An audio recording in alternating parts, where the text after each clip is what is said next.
Hello, and thank you for joining me today on the Randstad RiseSmart Career Podcast. I'm your host, Kimberly Schneiderman. Today's episode is fantastic, and I'm excited to share it with you. First, a little bit about the podcast itself. The goal is to provide you with the ideas and strategies you need to have the best work life possible. We do this by bringing on guests that talk about your purpose, networking, balance, boundaries, and more. This podcast has useful ideas for everyone at every level of their career. So whether you are new to the corporate world or someone who has been here a long time, this podcast is meant to help you navigate the ups, downs, twists, and turns of your everyday work life.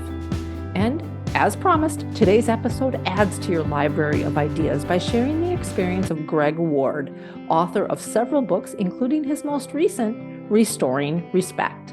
Gregg's own career has taken him in several directions, including acting, working with the New York City Police Department, serving as a journalist in the UK, and now being an expert on the topic of respect and leadership in the workplace.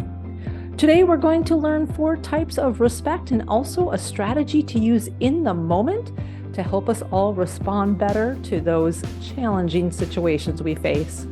Now, on with the show. Welcome, Gregg. It's so great to have you here today. Thank you for joining me. Thank you for inviting me. My privilege and my pleasure. Thank you. So for our audience members, I'll let them know that you and I actually met at a human resources conference in California, and I found your approach, your whole topic of expertise really interesting, this idea of respect in the workplace. And as somebody that has written 2 books yourself around respect, I'm curious where you got your inspiration or your motivation for this topic. Can you help us out? Sure.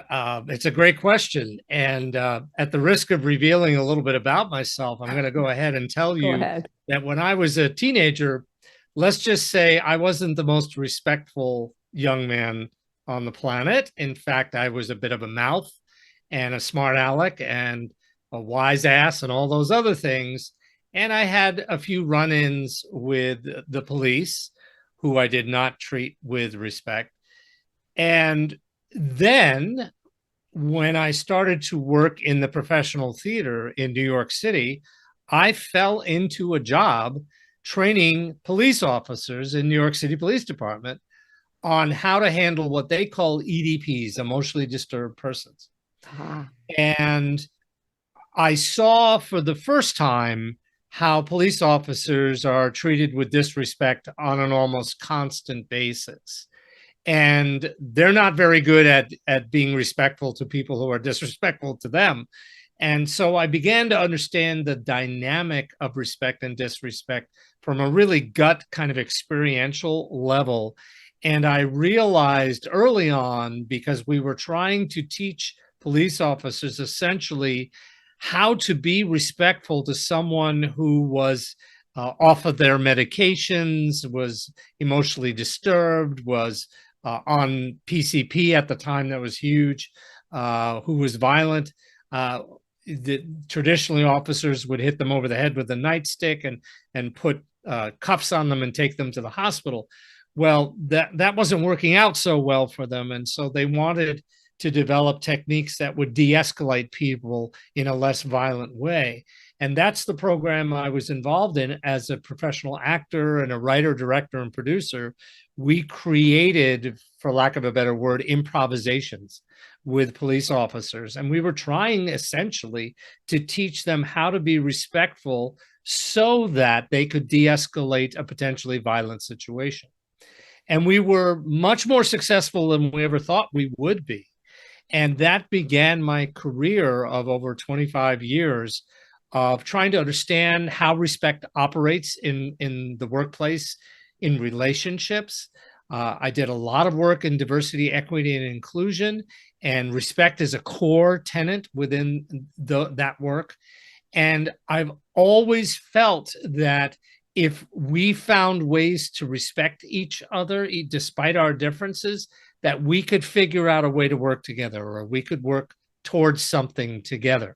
And so respect for me became a fundamental focus and a passion that led me to write my second book called The Respectful Leader, and then this most recent book that just came out in a soft launch called Restoring Respect. Gotcha. And you talk about studying respect. What kind of studies did you do? How did you figure out what was actually happening around this topic? Thank you for that question, because it surprised the heck out of me. There's actually some serious neuroscience on respect. And so I have colleagues who are totally into neuroscience of emotions and leadership and all those areas. And so they said, well, why don't you look at the neuroscience of respect? And there's been some studies done, most importantly at NYU, by a number of neuroscientists who explain the mechanism that happens when we are treated with what we consider to be respectful behavior, and vice versa, what happens when we feel disrespected. And it's what's really interesting. It's not rational. It's not cognitive. It is not the result of your higher level thinking at all. It's very base level. It's very primitive. For example, if I treat you in a way that you consider, Kimberly, to be disrespectful, you're going to have a very primitive threat response, which occurs in the brain stem, which is sort of like the central processor. It's a very bad analogy, but it takes all the senses, your touch, taste, hearing, eyes. It takes all that information together and it processes it to see if you're under threat. Well, if someone disrespects you, the brain perceives that as a threat. It sends that information to the amygdala, which is kind of like, again, a very bad metaphor. It's like the drugstore of the brain. It sends out prescriptions for hormones to be released. And when you're under threat, you're going to have three very powerful hormones: cortisol, the stress hormone; adrenaline, we all know about that one; and something that's really quite unpronounceable, so we'll forget about it. But the point is, when you're flooded with all of those hormones, there ain't a lot of thinking going on. You're just gone into what's called an amygdala hijack: fight, fight, or freeze. And so I'm a freezer. If you treat me with disrespect, I'll just freeze up and I don't know what to say. Some people fight back with disrespect and some people just run away. So it's very base, it's very primitive. So that was one of the first things we found out. Then we found out that originally we thought there were two types of respect, and now we have come to realize that there are four, maybe more. But the four types of respect, just very briefly, and I don't mean to bore you or your listeners, the one we usually talk about is interpersonal respect. That's the one you and I communicating, feeling respected, disrespected. But there's another type called informational respect. That's where you give me, if you're my boss, Kimberly, you give me enough information that enables me to do my job well. But if you withhold information from me and I have to struggle, I feel disrespected by you, if that makes sense. And in a larger context, if you work for a company where everyone's on a need-to-know only basis, the feeling of being an outsider and being disrespected is very palpable. So what we urge leaders to do is be much more forthcoming, be much more transparent about what's going on. You don't have to give away, corporate secrets, but it's important that people know what's up so that they can act appropriately and take action on urgent issues. So that's two types: interpersonal, informational. The next is called distributive respect. And what that essentially means is, are things fair? Are you, Kimberly, a woman, being paid the same amount as me, a man, doing the same job? Is there pay equity? Are people being given the same benefits and perks? Is it perceived across the organization that everything is being distributed fairly? It may not be, but if it's perceived as such, then it would be considered respectful. And then the final type that we've uncovered is called procedural respect. So Are the process in your organizations, do you perceive them as fair? If you are being disciplined, do you perceive that as a fair? Is there a process? Can you appeal it? Promotions, are they fair? Is the process of onboarding you considered to be respectful of your time? Recently, as a vendor, I was required to go through a whole bunch of cyber safety training. And I was told I just had to do it, even though I wasn't compensated for it. I found that disrespectful, and it required 90 minutes of my time in order for me to be a vendor to this client. And they never said to me, okay, we'll pay you for your time. But it is what it is. I felt disrespected, but on the other hand, I had to make the choice. Do I still want to work for this client? And the answer is yes. So I did it, I got it done and let it go. But I still feel somewhat disrespected, if that makes sense. So feeling, this is the core of what we found out. Respect and disrespect are feelings. It's not the result of rational cognitive thought. And all of us want to be respected, no matter who we are. We want to be treated with respect. So that was a very long-winded answer, but our research led us to those conclusions. So to recap, you talked about the fact that there is a lot of neuroscience going into this idea of respect and what it means. And there are parts of the brain that can reveal a lot to us about how we interpret respect and disrespect, respectful and disrespectful actions. Yes. And then you talked about there being 4 types of respect. And if I got them right, it's interpersonal, informational, distributive, and procedural. And how did you tie the idea of respect, where you kind of invented it, which was in your work with police, to the corporate world? Where did you make that jump? Well, that's a wonderful question. Once I started talking about respect and how important it is, people gravitated towards it, because very often I would lead a workshop or do a brown bag or a discussion, and people would come up to me afterwards and say, can I talk to you? I'm feeling really disrespected. Here's what's going on. And so what I found is the moment I started talking about it and mentioning the word and the concept that we call respectful leadership, people would just perk up and say, well, I'm not getting enough of that. Or on a more rarely, I would meet people who say, I am so fortunate. I work for an organization where people truly treat each other with respect. So what I found is the moment I mentioned it, it was a trigger. People wanted to talk about it. So it really was an outgrowth of my work in DE&I, to answer your question. And when I kept mentioning respect, people would just immediately hone in on that and get excited and want to discuss it. Okay. So let's bring it up to present day. How are we doing in terms of respect in the corporate world today? Not good. Okay. Not good. Tell us what's going on. Okay. I'm going to refer to some research that was done by Georgetown University in collaboration with Arizona State. And back in 1998, they started to do a survey of a very large group of employees and their managers. And they asked them a very simple question. Do you feel that you've been treated disrespectfully by either a colleague, a boss, a vendor, or a customer on an average of once a month? And back then, when they started asking that question, roughly 50% of respondents said yes. Jump forward 13 years, that percentage only went up to around 55, 56%. So there wasn't much of a change. And when the researchers were asked what explains the difference, what they said is essentially that people are starting to learn more about respect. They tend to have a greater understanding of it.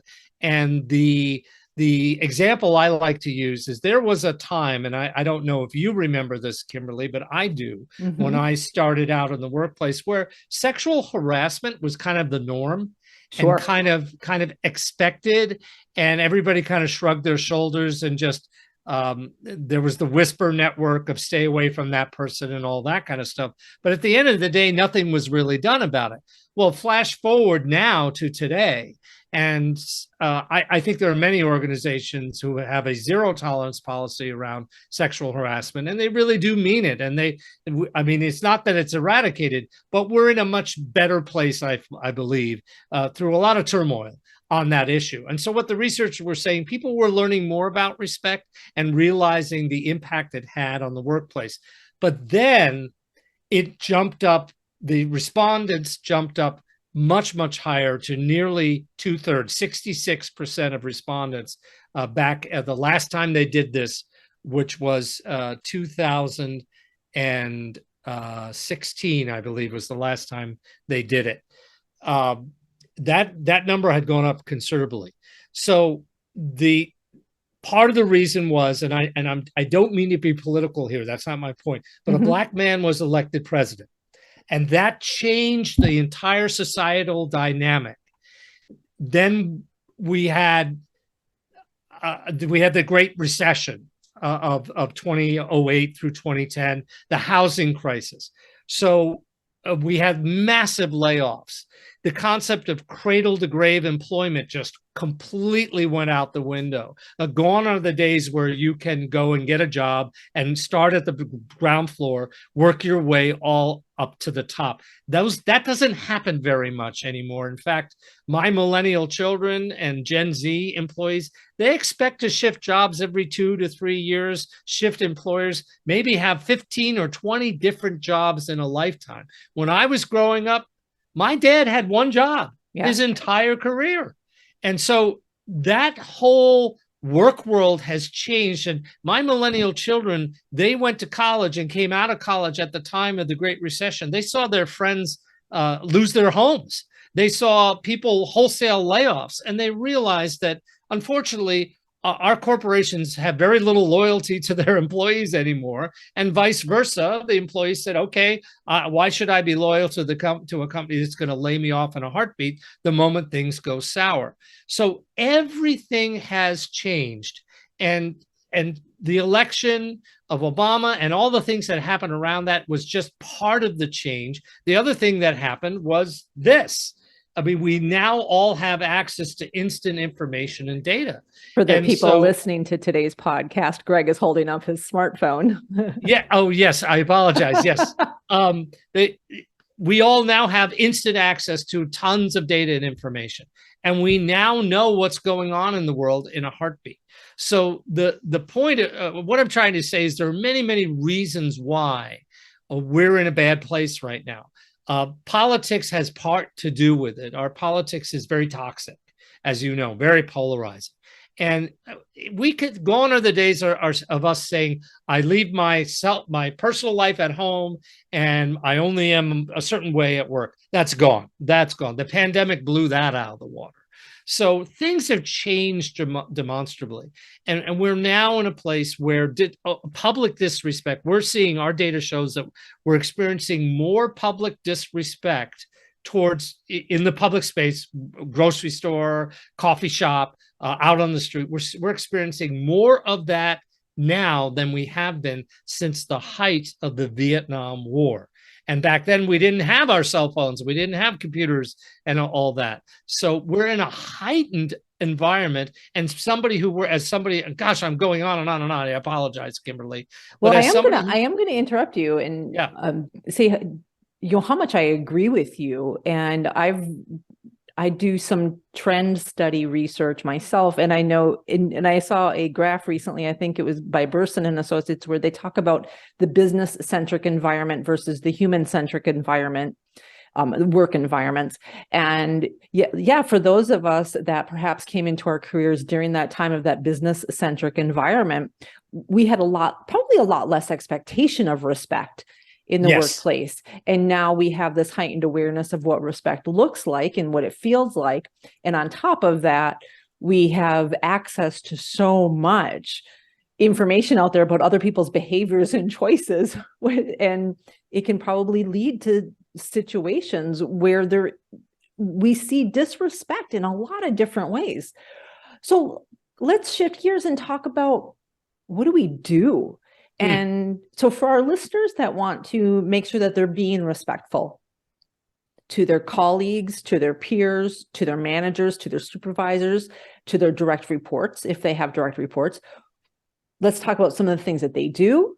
Let's talk about some of the things that they can do if they feel like they are being treated disrespectfully in any way, and still be respectful with that, if that's possible. Yes. Yeah, let's get at that. It is. It's one of our core tenets. Gotcha. Never try to fight disrespect with more disrespect, because it never works. Never works. If someone cuts you off on the freeway and your tendency to flip them the bird, don't do it. It's not going to work. And who knows who's carrying a gun these days. Yeah. But I tell folks who say to me, what should I be doing? And my answer is, turn on your emotional intelligence switch. Be aware of what you're saying.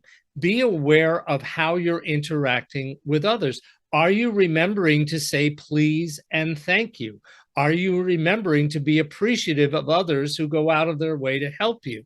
Or are you so busy, are you so down in the weeds that you're not taking that moment to engage in respectful behavior towards others? The really cool thing about respect is it's contagious. Kimberly, if I treat you with respect, it's very likely you're going to treat me with respect in return, unless you're a sociopath, and I don't think you are. And most of us, thankfully, don't work with sociopaths who are deliberately trying to trigger us. Most of us work with good, decent people who go unconscious to their own behaviors and are just like, I'm just trying to get the job done, and forgetting about the stuff we learned as children, the common courtesies, the excuse me, I don't mean to interrupt, I apologize for interrupting. Do you have a moment to talk, rather than just assuming they're going to talk to you? It's the little things like that that make a tremendous difference, and it sends the message that you are aware of yourself. So being self-aware of how you are perceived by others in terms of your interactions with them, that's all you have to do. Turn the switch on. Don't be unconscious. Don't just be your normal self. Now, I know people piss us off. Absolutely. Yep. People engage in disrespectful because they've gone unconscious and they're doing their thing. What you can do, how do you combat that? The first thing you should do is take a bath. Now, B-A-T-H. Okay, Gregg. Okay, so take a bath. This is a little mnemonic that we've come up. All right, let's hear it. The B stands for breathe. Just breathe. And my Navy buddies taught me a technique they call 4-square breathing. And you could do it, no one knows you're doing it. You can inhale on a 4 count. You can hold it on a 4 count. You can exhale on a 4 count and keep it out on a 4 count, and you will calm yourself down. So the first thing you have to do is breathe when someone treats you with disrespect. That'll prevent you from acting disrespectfully in response. The next thing you need to ask, the A stands for ask. Ask yourself, was this intentional? Did this person deliberately do this in order to piss me off? Were they being deliberately disrespectful, or were they just being unconscious? Now, by asking yourself, what are you doing? You're slowing down. You're taking your time. And that's what the T stands for. Time. Take time to think it through before you react. We all want to fire off that email when someone sends us what we consider to be a disrespectful email. Boy, do we want to respond and let them have it. Don't do that. Take some time. Maybe craft it out, but don't put the address in, and certainly don't hit send. Then set it aside. And the H stands for hold off. Hold off on doing anything, because once you've settled down, once you've thought it through more rationally, you're much more likely to take an action which isn't going to escalate the problem, but rather de-escalate the problem. So that's what we say to folks who feel disrespected. Take a bath, breathe, ask yourself, was this intentional? Take your time and hold off before you do anything. Yeah. You were speaking a minute ago about what to do to be respectful, to ask somebody if they're available to talk right now, before just assuming that they are. And that strikes me as right in line with a lot of the boundaries type behavior that we advocate for in the workplace, like let people know when you're available. And it's kind of the opposite side of that. It's ask somebody else if they're available to talk right now, if you can interrupt whatever they're working on at the moment. Ask if they can get this back to you if it's after hours, rather than demanding or just assuming that they'll understand whether you want it back or not with outside of working hours. So asking those questions, checking in on the other person goes a long way in showing respect and demonstrating respect for boundaries. Exactly. Absolutely. And it shows that you're thinking about those things, that you care. And it doesn't take very long, but by doing that, you're sending a message. And again, the neuroscience is, if I treat you respectfully that way, in a way that you perceive as respectful, your brain releases a hormone called oxytocin. You may be familiar with it. It's also known as the bonding or the love hormone. So when newborn babies and their mothers have tons of oxytocin in their bloodstream. So if I treat you, Kimberly, in a way that you consider respectful, your brain's going to give you a little bit of oxytocin. You're going to feel good. And then eventually, about 1.3 seconds later, your neocortex is going to kick in, the thinking part, and you're going to say to yourself, I feel good, and it's because of the way he treated me. And what will happen, unless you're a sociopath, you will reciprocate in a way that I think is respectful. Because we have to be aware, this is another thing that I try to help everyone understand. We all know the golden rule: do unto others as you would have them do unto you. Yeah. That's a great rule to live by. There's just one little hiccup. Not everybody wants to be done unto the way you want to be done unto. So that's where the platinum rule comes in, and that's do unto others as they would have you do unto them. I'll give you a classic example.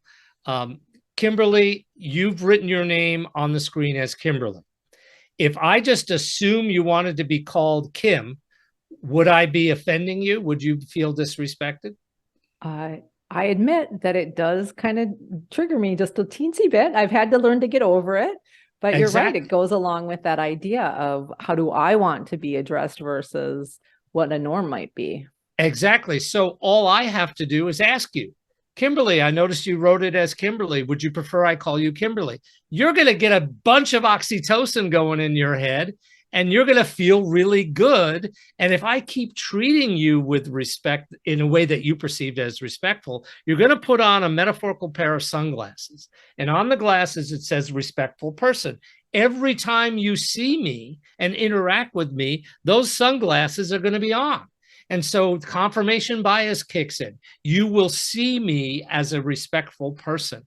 And that makes our relationship go so well. We will work together really, really well. So, Greg, how do people in the workplace figure out how somebody else wants to be treated, though? You have to have the courage to ask, and admit that you don't know.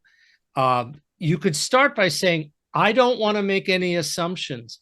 May I ask, how would you like to be addressed?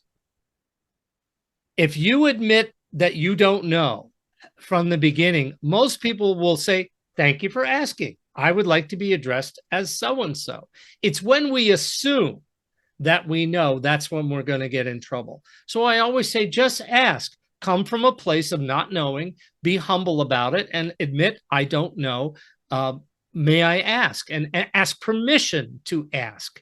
And most people respond very, very well to that. So, Greg, you've written a couple of books on respect now. I'm curious where your first book leaves off and your second book starts. Thank you for asking. The first book was really kind of an introduction to respect using a business fable. It's very easy. It's a short read. And it's fun, and it's based on all my clients. and their cultures that I've worked with over the past 25 years. And I'm a storyteller. So I just told a really good story about a fairly realistic company and realistic characters. And by reading the story, the concepts around respect and respectful leadership float to the surface. But mostly it's really an entertaining story just to introduce you to the ideas and keep you entertained and make you interested in learning more. The second book, which just came out recently, is called Restoring Respect. And this is very much a how-to guide, a manual for how to help people who have fallen out of respect for each other regain that trust and respect for each other so that they can work together. It's based on a process that I call coaching for respect. I've been doing it for a number of years. I'll get the call from a head of HR who says, we have two employees who have fallen out with each other. They're behaving disrespectfully to each other. We think you might be able to help them repair that relationship. Will you give this a shot? And so if both of them are willing to do this, and if both of them don't feel compelled to do it as a condition of employment, then we might be able to work it out. And I will coach them individually. And the book basically describes the process if you wanted to do this yourself. Maybe you're in HR, or you're a senior executive, or even a board member who's been around the block 10,000 times, and you've seen this kind of stuff, and you want to help, and you want to bring people back together and help them repair their relationship. That's who the book is designed for. So the first is a general audience about the nature of respect, concepts around it, and through a story. And the second book is very much a how-to guide, how to restore respect in relationships. Gotcha. I really like that. And the first one is a fable, which we know really helps people take in information, because anytime a story is involved, we tend to remember just absolutely everything that's being talked about. So that's fantastic. And is the second one you said is more of a manual, so kind of a how-to guide. That's great as well. If I could add one anecdote, I wrote The Respectful Leader. Primarily, the target audience was leaders. But here's what's been happening. Employees buy my book and they read it, and then they surreptitiously leave it on their boss's desk, or they write a little sticky note, say, you need to read this. And the boss has no idea where it came from, who put it there. But I'm finding a lot of employees really like the book because it describes their own situation so well. And it doesn't make the boss, the lead character, the boss, out to be a total jerk. He's somebody who can, through effort on his own, change and become a better person and more respectful. And so it's purchased as much by employees as it is by leaders. So I didn't anticipate that, but that's what's happened. It's kind of cool. That's great. That's great. Well, Gregg, as we wrap up, what are some of the takeaways that you think somebody could leave this podcast episode and just go do? What are some of those things? Sure. Well, I think the first thing that when people start to learn about respect, they start to become introspective and they go, oh, I maybe have said or done something that my colleague, who I really like and respect, may have considered disrespectful. So they want to go make an apology. So if you do want to do that, my advice is there's a way to apologize, and you got to own your behavior. Okay. And you've got to admit how your behavior negatively impacted the other person. And you got to promise never to do it again. You can't make any excuses like, I'm sorry I did that, but I was upset. Forget it. You just have to say, I did this. Here's how it impacted you. I am truly sorry about that. It's not going to happen again. And here's how I'd like to make it up to you. And 9 times out of 10, the other person will say, no problem, no worries. Even if it was a problem, they're going to minimize it, but it will make a difference. And here's what's really cool. We have found, our research tells us that, Kimberly, if you go to a colleague who you feel you had disrespected and you apologizing using this process, we call it the full apology.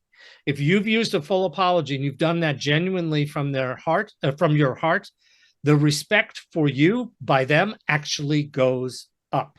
Oh, interesting. Okay. Isn't that interesting? So if you ignore your disrespectful behavior and pretend like you didn't do it, the respect for you goes down. But if you actually own it and make a full apology, respect for you actually goes up. Isn't that cool? That is cool. So that's one thing they could do, because a lot of people, once they start learning about respect, they think about their own behavior. The other thing is we often say it's important to develop a thick skin.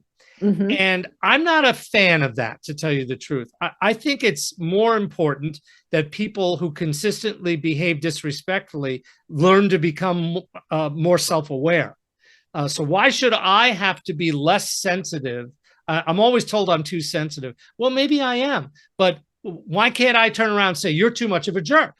Why am I the problem when you're the one engaging in the disrespectful behavior? So what I would say to an employee, if you're feeling disrespected, take a bath, breathe, ask yourself if this is intentional, take time and hold off. But then if you've calmed down to the point and you have enough of a relationship with this person, go talk to them privately and just say to them, essentially, here's what happened. Here's what I observed. Here's how I felt about it. And give that person the benefit of the doubt. Say, I don't think you were trying to disrespect me. I think maybe you were just trying to get work done or whatever it is. And I just wanted to let you know that that happened to me. 9 times out of 10, the person that they're talking will say, oh my God, I had no idea. I'm sorry. That won't happen again. And it will actually help the relationship. Now, if you're dealing with someone who's deliberately a jerk, none of this is going to work. It's just, I'm sorry. There are people out there who truly are jerks and are disrespectful, and they think that's no problem. And my advice is to try and get out of that situation as soon as you can. You're not paid enough to deal with that. And in this job market, you could probably find another job, which is wrong, that you should have to leave because someone's treating you badly. But sometimes fighting the battle internally can just sap it all out of you, and you may not win. So I'm sorry that's the answer I have to give. But sometimes just walking away from the fight is the best thing for your health, mental and physical health. Gotcha. So the 2 actions that people can take walking away from this podcast are, of course, digest that idea about taking a bath all the time, which I love. And then also making apologies, sincere apologies where they are deserved, and asking oneself who they need to go to make aware that somebody else's behavior is disrespectful and how it impacted them. And then if there has to be follow-up decisions from that, they should feel confident following up on those decisions for themselves, for their own mental health. That's fantastic. Yeah. Gregg, thank you so much for being here today. Let's plug your books one last time. The first book is, go ahead. The Respectful Leader, and you can find that at respectfulleader.com. Great. And the second book is called Restoring Respect, and you can find that at restoringrespectbook.com. Fantastic.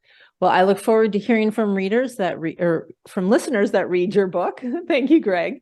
And best of luck to you as you continue to bring the word of respect to the world. I really appreciate it on a personal level. And I look forward to the next time you and I get to talk. Thank you, Gregg. Me too. Thank you. This was fun. Thank you so much. All right. Thank you. Thank you for listening to today's episode of the Randstad RiseSmart Career Podcast, helping you transform your everyday work life into an exciting and rewarding career. I thank our expert today and encourage you to tune in for our next episode, where we continue talking about how you can identify your career passions, set your career goals, and achieve everything you want to work toward in your career. If you like what you hear, please subscribe to this podcast and share it with your colleagues. You can also follow me at KJ Schneiderman, that's KJSCHNEIDERMAN, on Twitter or on YouTube on the RiseSmart Career channel. You can also sign up for coaching services in the Randstad RiseSmart portal so you can directly benefit from everything we talk about.